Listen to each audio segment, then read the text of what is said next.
Hello दोस्तों, आप कैसे हो। आप सभी को आज का टॉपिक में बहुत बहुत स्वागत है। तो गाइस, इंडियन पॉलिटी से जो कि एक टॉपिक है राज्य की नीति निर्देशक तत्व, और ये टॉपिक बहुत इम्पोर्टेंट है क्योंकि डीपीएसपी से हर एक एग्जाम में क्वेश्चन पूछे जाते हैं।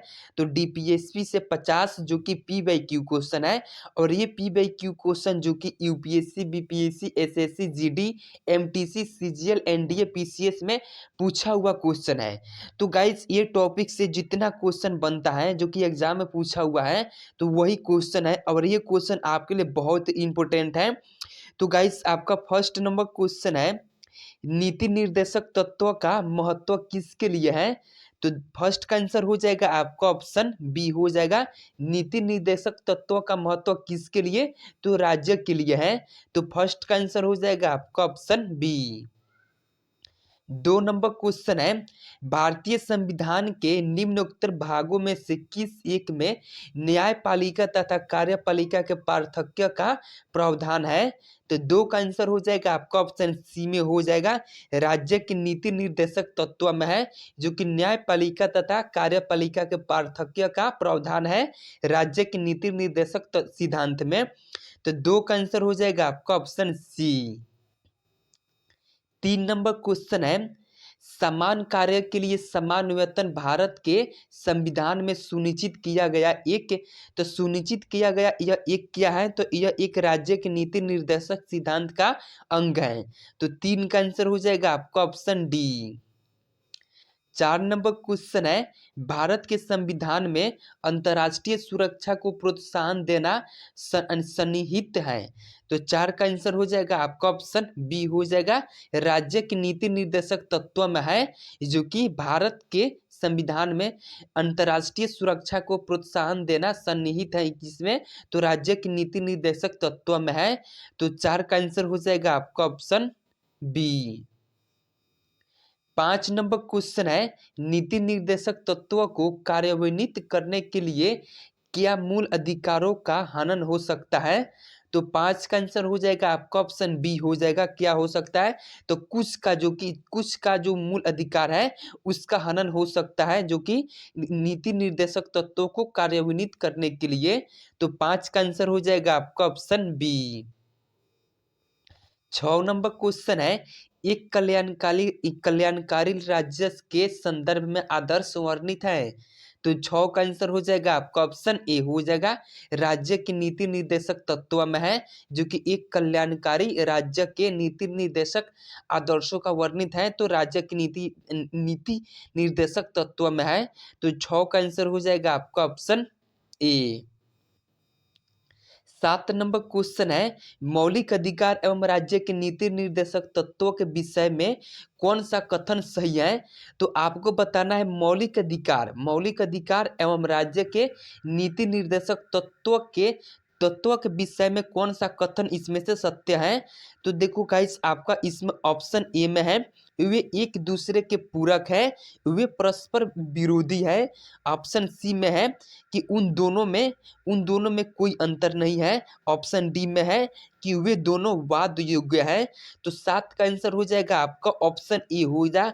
ए में आपका क्या है, वे एक दूसरे के पूरक में है। तो आपका आंसर हो जाएगा ऑप्शन ए। 8 नंबर क्वेश्चन है, मूल अधिकार और राज्य के नीति निर्देशक तत्व में क्या अंतर है। तो 8 का आंसर हो जाएगा आपका ऑप्शन सी हो जाएगा। तो मूल अधिकार, यहाँ पे मूल अधिकार और राज्य के नीति निर्देशक तत्व में क्या अंतर है। तो आपका ऑप्शन सी में है कि मूल अधिकार वाद योग्य है। जो मूल अधिकार है ना वह वाद योग्य है, जबकि राज्य के नीति निर्देशक तत्व नहीं है। तो यही आपका अंतर है जो कि आप देख सकते हैं। तो 8 का आंसर हो जाएगा आपका ऑप्शन सी। 9 नंबर क्वेश्चन है, नीति निर्देशक तत्वों का क्रियान्वयन निम्नलिखित में से किस पर निर्भर करता है। तो इसका क्रियान्वयन मतलब एग्जीक्यूट किस पे निर्भर करता है। तो 9 का आंसर हो जाएगा आपका ऑप्शन डी हो जाएगा। किस पे, तो सरकार के पास उपलब्ध संसाधनों पर यह निर्भर करता है। तो 9 का आंसर हो जाएगा आपका ऑप्शन डी। 10 नंबर क्वेश्चन है, नीति निर्देशक सिद्धांत है। तो नीति निर्देशक सिद्धांत है, तो 10 का आंसर हो जाएगा आपका ऑप्शन बी हो जाएगा, क्या है तो वाद योग्य नहीं है। तो 10 का आंसर हो जाएगा आपका ऑप्शन बी। 11 नंबर क्वेश्चन है, संविधान में कल्याणकारी राज्य का उद्देश्य जहाँ जाकि आदेश दिया जाता है। तो 11 का आंसर हो जाएगा आपका ऑप्शन सी हो जाएगा, नीति निर्देशक तत्व में जो कि संविधान में कल्याणकारी राज्यों का आदेश दिया जाता है, तो ये नीति निर्देशक तत्व में है। तो 11 का आंसर हो जाएगा ऑप्शन सी। 12 नंबर क्वेश्चन है, भारतीय संविधान का कौन सा अंग समाजवादी व्यवस्था स्थापित करने की प्रेरणा देता है। तो 12 का आंसर हो जाएगा आपका ऑप्शन सी हो जाएगा, कौन से तो नीति निर्देशक तत्व जो कि यह भारतीय संविधान का यह अंग है और समाजवादी व्यवस्था स्थापित करने की प्रेरणा देता है। तो 12 का आंसर हो जाएगा आपका ऑप्शन सी।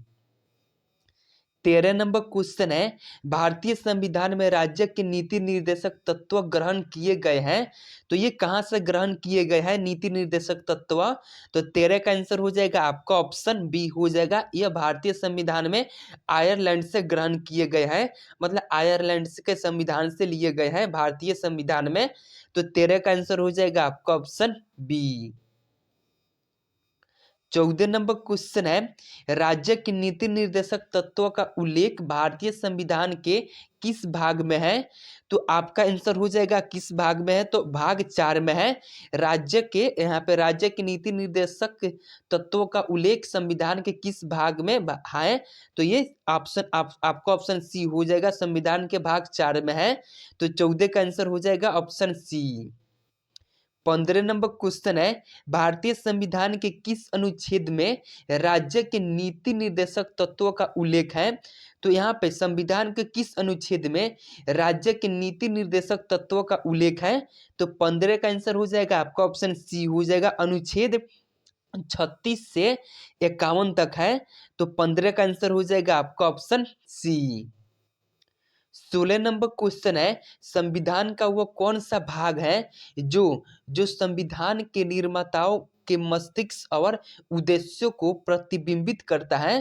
तो 16 का आंसर हो जाएगा आपका ऑप्शन सी हो जाएगा, राज्य के नीति निर्देशक तत्व जो कि यह संविधान के निर्माताओं के मस्तिष्क और उद्देश्यों को प्रतिबिंबित करता है।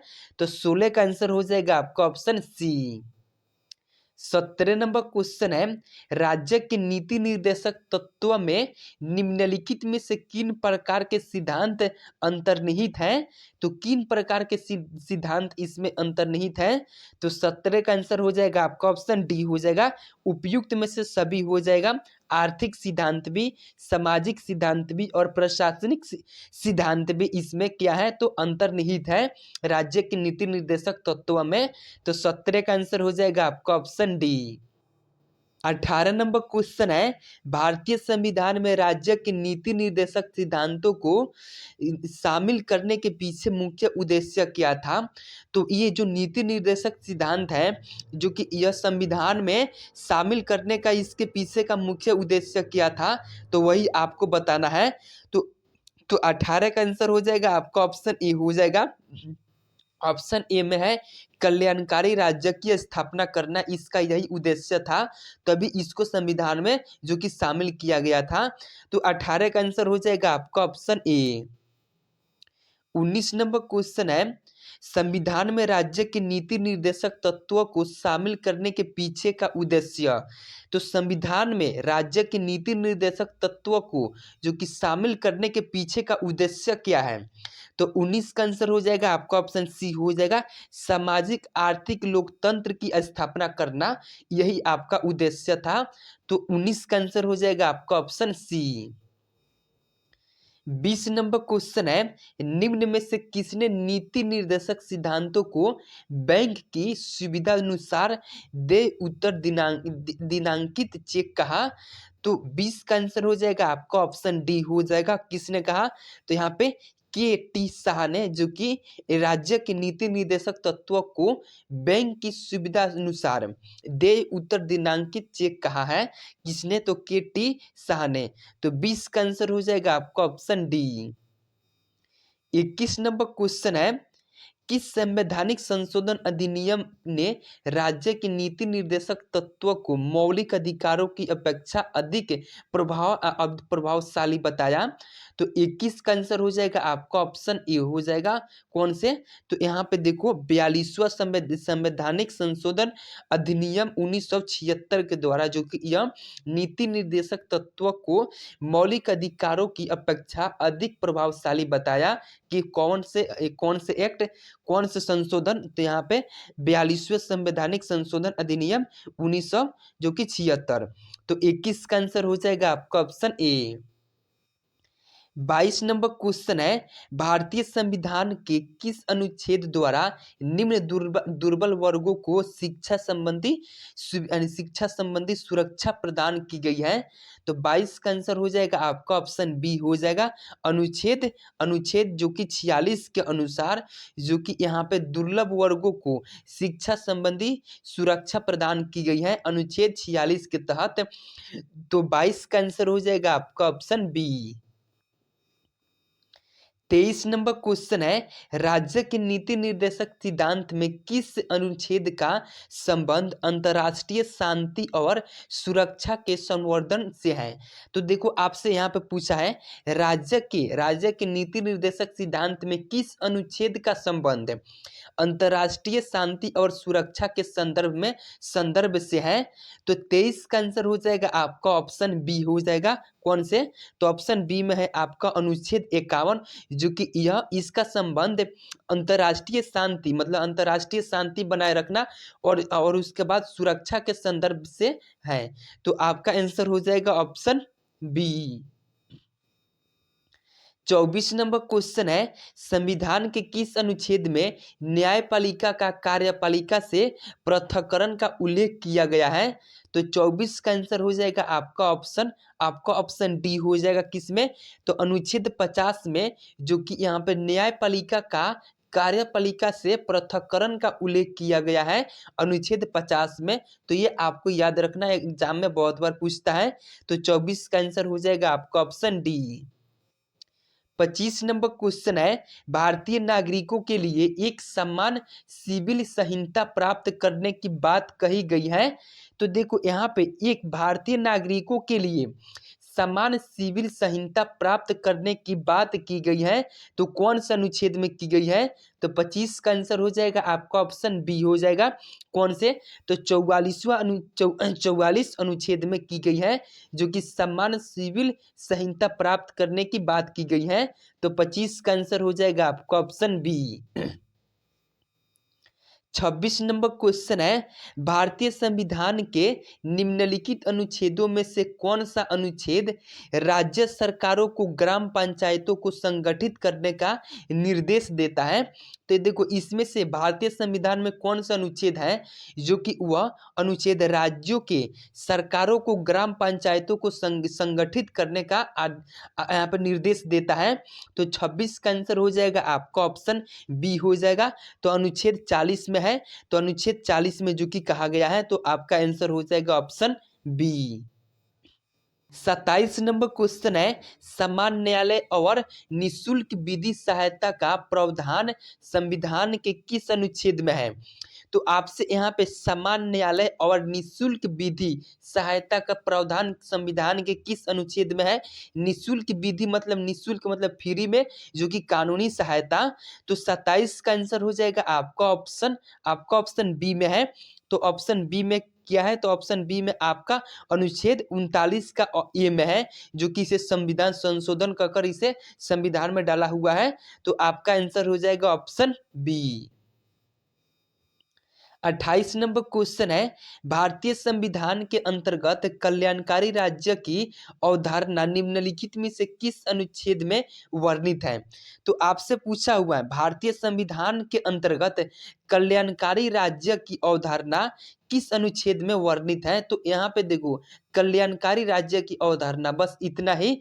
तो 28 का आंसर हो जाएगा आपका ऑप्शन बी हो जाएगा। ऑप्शन बी में है अनुच्छेद 38 में है जो कि कल्याणकारी राज्य की अवधारणा इसमें वर्णित है अनुच्छेद 38 में। तो 28 का आंसर हो जाएगा आपका ऑप्शन बी। 29 नंबर क्वेश्चन है, भारतीय संविधान के कौन से संशोधन अधिनियम द्वारा यहाँ पे टकराव की दशा में राज्य की नीति निर्देशक तत्वों को मूल अधिकारों पर वरीयता प्रदान की गई है। तो 29 का आंसर हो जाएगा आपका ऑप्शन बी हो जाएगा। तो वो 42वां संविधान संशोधन द्वारा जो कि टकराव की दशा में राज्य की नीति निर्देशक तत्वों को मूल अधिकारों पर वरीयता प्रदान की गई है 42वां संविधान संशोधन द्वारा। तो 29 का आंसर हो जाएगा आपका ऑप्शन बी।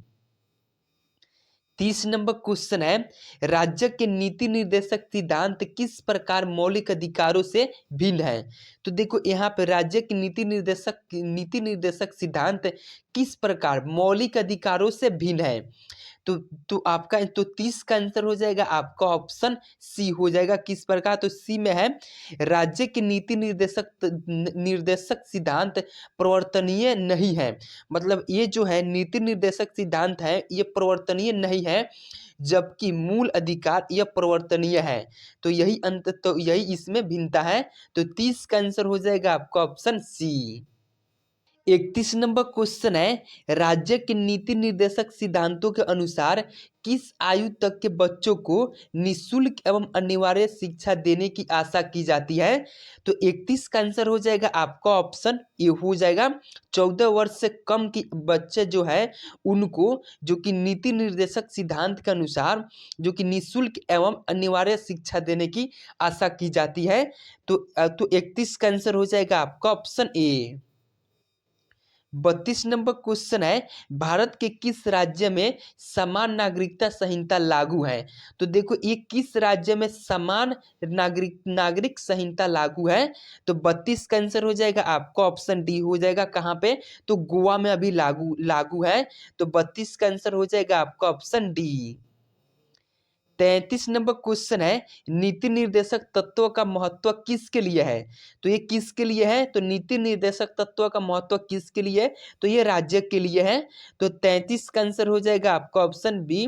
गाइस ये सब क्वेश्चन जो कि प्रीवियस ईयर्स का क्वेश्चन है और ये क्वेश्चन एग्जाम में पूछा हुआ क्वेश्चन है, जो कि आप किसी भी एग्जाम का तैयारी करते हैं तो आपके लिए बहुत इंपॉर्टेंट है। तो प्लीज आप इस वीडियो में देखते चलिए आगे तक। 50 ऑब्जेक्टिव क्वेश्चन है और यहाँ पे 34 नंबर क्वेश्चन है, निम्नलिखित निर्देशक सिद्धांतों में से वह सिद्धांत कौन सा है जिसे गांधीवादी सिद्धांत कहा जाता है। तो निम्नलिखित निर्देशक सिद्धांत में से वह सिद्धांत कौन सा है जिसे गांधीवादी सिद्धांत कहा जाता है। तो 34 का आंसर हो जाएगा आपका ऑप्शन बी हो जाएगा। कौन से, तो यहाँ पे स्वशासन के प्रभावी एकलों के रूप में ग्राम पंचायत का संगठन, जिसे क्या, तो जिसे गांधीवादी सिद्धांत कहा जाता है। तो 34 का आंसर हो जाएगा आपका ऑप्शन बी हो जाएगा करेक्ट आंसर। 35 नंबर क्वेश्चन है, किसी नीति निर्देशक सिद्धांत को प्राय समाजवादी माना जाता है। तो क्यों माना जाता है, तो 35 का आंसर हो जाएगा आपका ऑप्शन ए हो जाएगा। यहाँ पे ग्राम पंचायतों की स्थापना के लिए। तो 35 का आंसर हो जाएगा आपका ऑप्शन ए। 36 नंबर क्वेश्चन है, राज्य की नीति निर्देशक तत्व में क्या शामिल है जो मूल अधिकार में नहीं है। तो देखो यहाँ पे राज्य की नीति निर्देशक तत्व में क्या शामिल है जो मूल अधिकार में नहीं है। तो 36 का आंसर हो जाएगा आपका ऑप्शन डी हो जाएगा। देखो यहाँ पे कुटीर उद्योग को प्रोत्साहन देना, जो कि यह मूल अधिकार में नहीं शामिल है। और ये कौन से, तो कुटीर उद्योग को प्रोत्साहन देना यह राज्य के नीति निर्देशक तत्वों में शामिल है।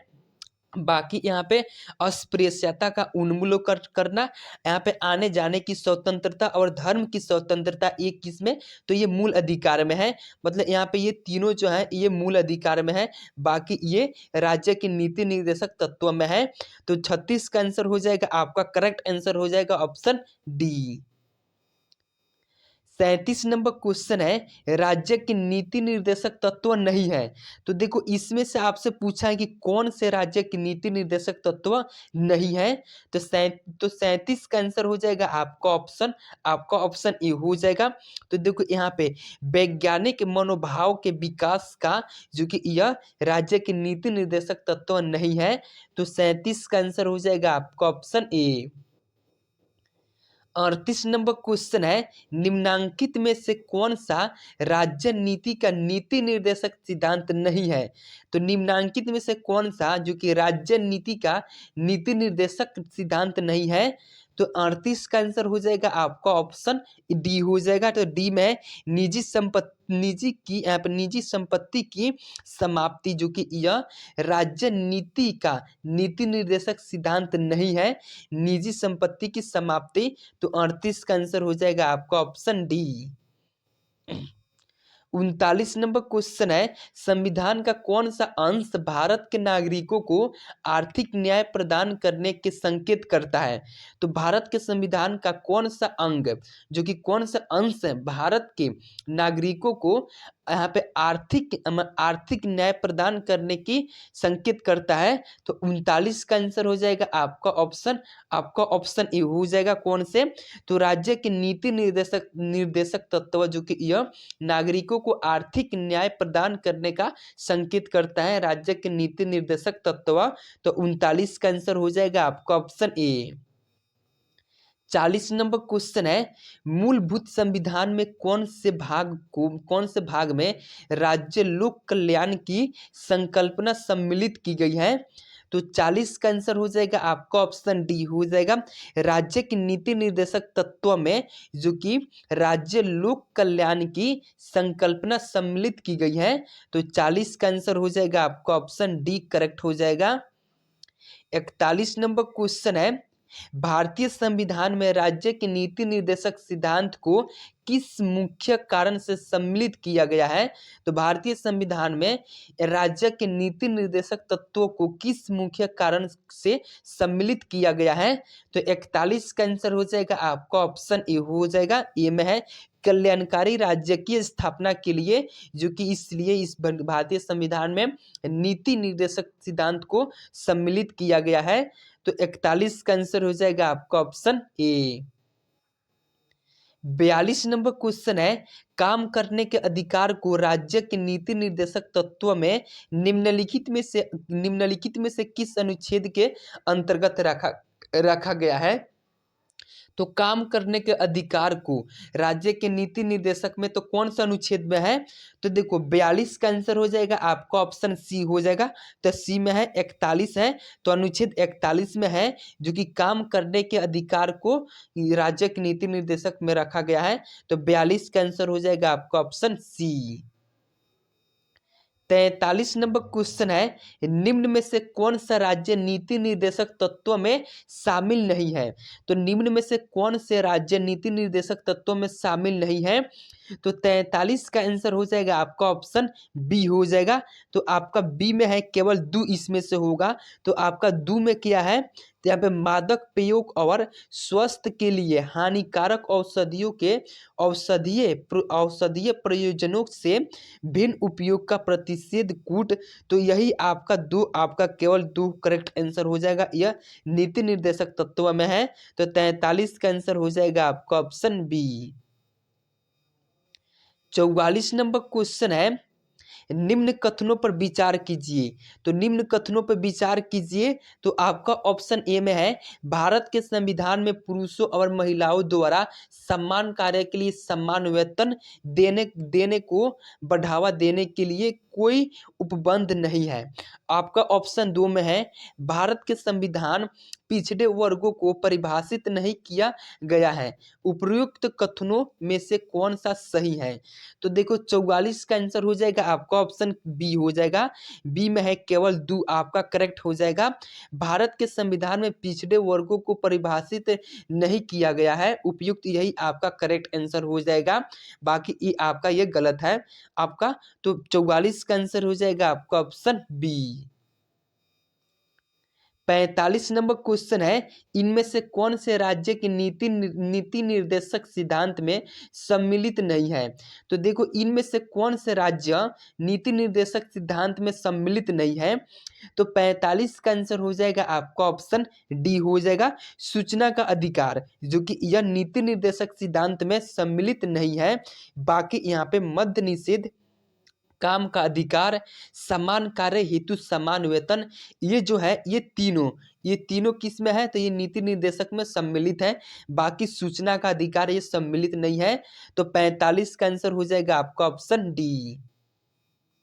46 नंबर क्वेश्चन है, निम्नलिखित में से कौन सा एक संविधान के 42वें संशोधन द्वारा नीति निर्देशक तत्व में नहीं जोड़ा गया?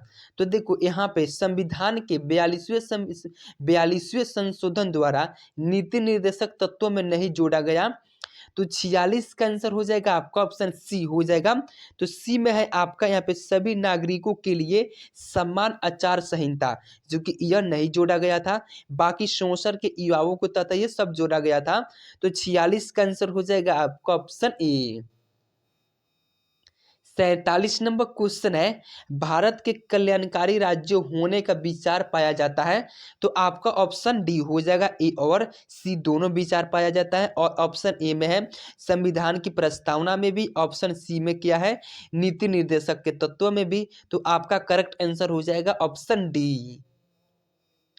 48 नंबर क्वेश्चन है, शराबबंदी संविधान की किस धारा में निर्देशित है? तो ये शराबबंदी संविधान के किस धारा में निर्देशित है?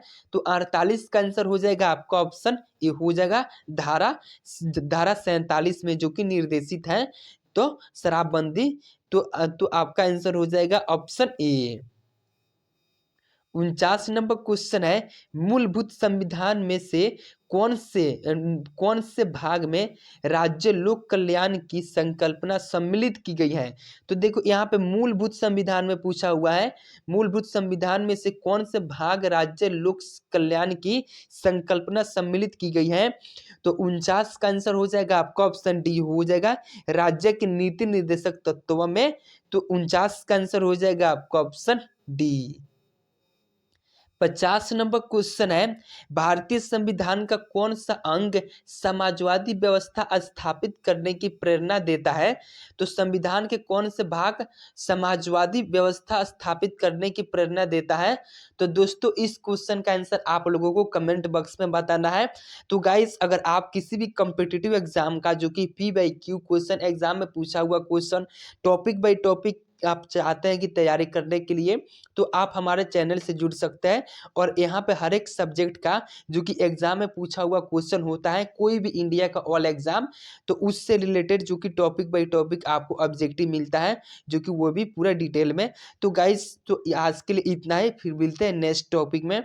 तो गाइस, अगर वीडियो अच्छा लगा हो तो प्लीज़ लाइक एंड सब्सक्राइब कर देना। ओके गाइस, फिर मिलते हैं नेक्स्ट वीडियो में।